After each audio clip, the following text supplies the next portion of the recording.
I'm here with Alexander Mercouris, editor-in-chief of the Duran. Alexander, the Trump White House has, for the first time, they've exercised executive privilege over the the William Barr. I don't even know how to describe it. The William Barr contempt. Yeah. The fiasco that's playing out in the House under the leadership of Pelosi and Jerry Nadler.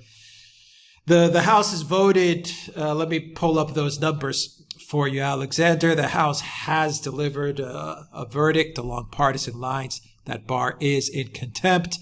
22 Democrats versus 12 Republicans. And it's going to now go to a second vote as well, to the full House, where the Democrats hold a 38-seat majority there, so it'll probably pass there as well. But it looks like Trump has played his executive privilege hand. What is going on here, Alexander? Yes. I mean, let's be quite clear about this. This is all grandstanding, and it's a part of the desperate game that the Democrats are engaging in to try to distract attention from the actual conclusions of the Mueller report that they're so angrily complaining about. What Jerry Nadler and the Democrats are saying is that there's something inappropriate and wrong about the fact that parts of the Mueller report have been redacted. Now, those redactions were agreed between Barr and Mueller. Mueller agreed to those redactions. And the reason he agreed to those redactions is because part of it is classified material coming from the US intelligence agencies, which would compromise or would allegedly compromise sources if it was published, and methods of collection if it was published.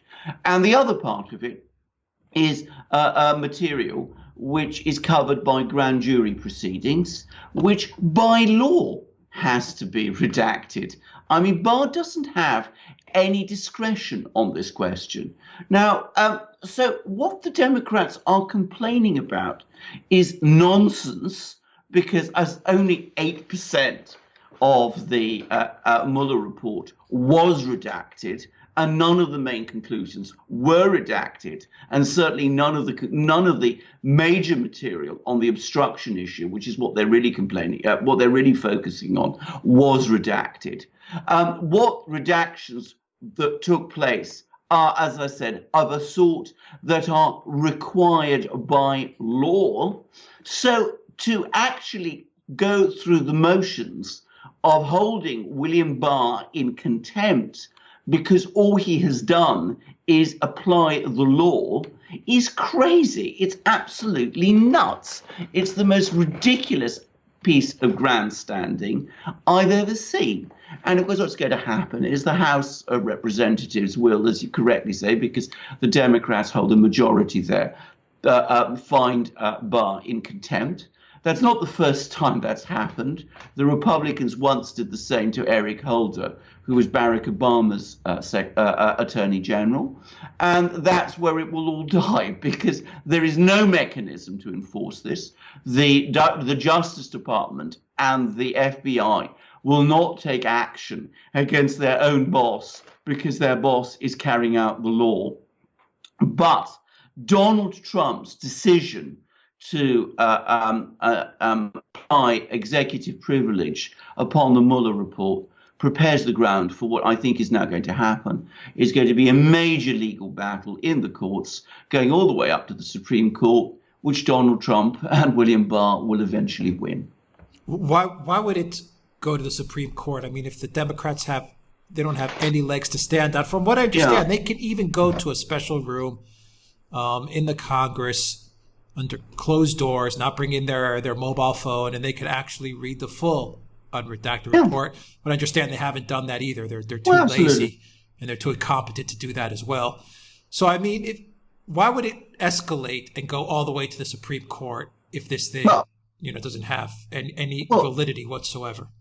Well, indeed. Can I just go back a year, a bit more than a year, to the time of the Devin Nunes memo, And there was all sorts of material, if you remember, which the House Judiciary and House Intelligence Committees managed to prize out of the Justice Department, at that time headed by Jeff Sessions, on the illegal FISA warrants that were obtained against Carter Page.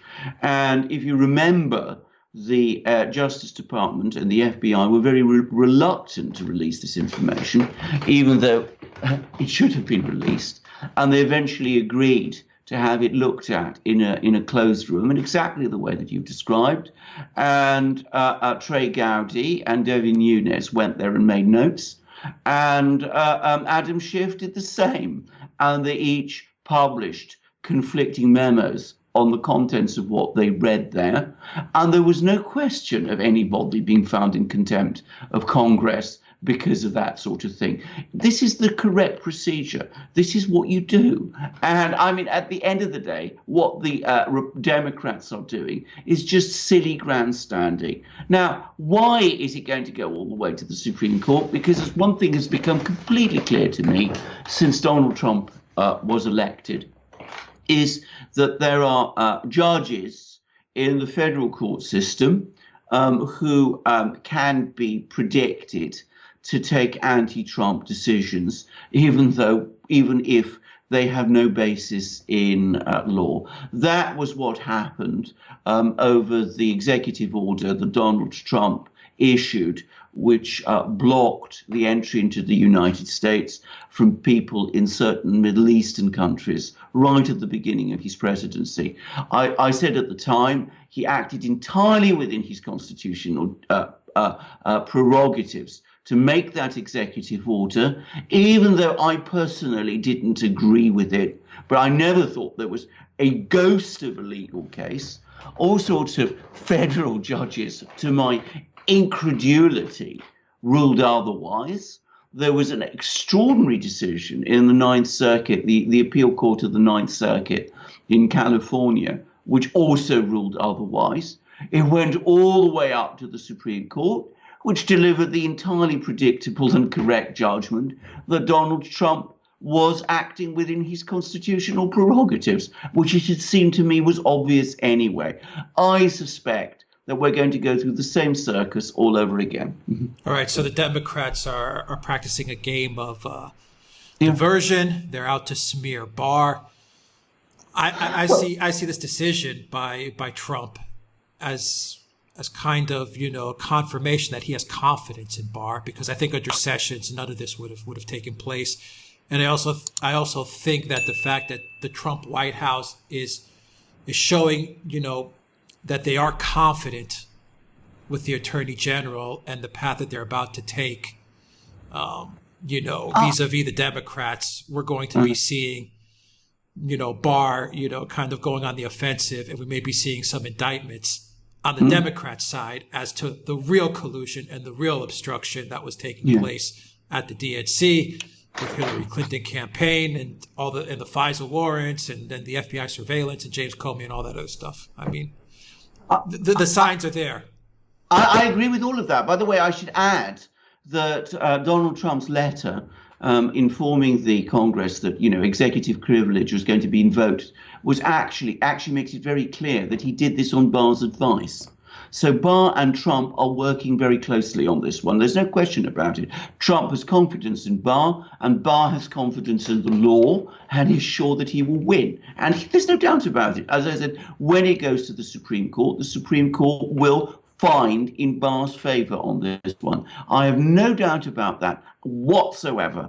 And as you correctly say, in the meantime, we're getting more and more information about Barr putting a team together, starting to investigate what's been going on with the illegal FISA warrants, with the illegal surveillance, with the behavior of the FBI and of Obama's Justice Department during the presidential election. We're likely to see indictments very soon. We're going to see all kinds of pressure building up on all sorts of people. I would not be surprised, by the way, if congressional staffers got caught up in this, because there's no doubt at all that certain congressional staffers were involved in publishing some of the leaks. So we could see some very, very interesting people involved, and we could see this thing starting to move very closely towards the Democrats in the Congress. So what the Democrats are doing is they're trying to hit back, get their blow in first. They're saying, well, actually, there's some great evil being done by Barr and Trump.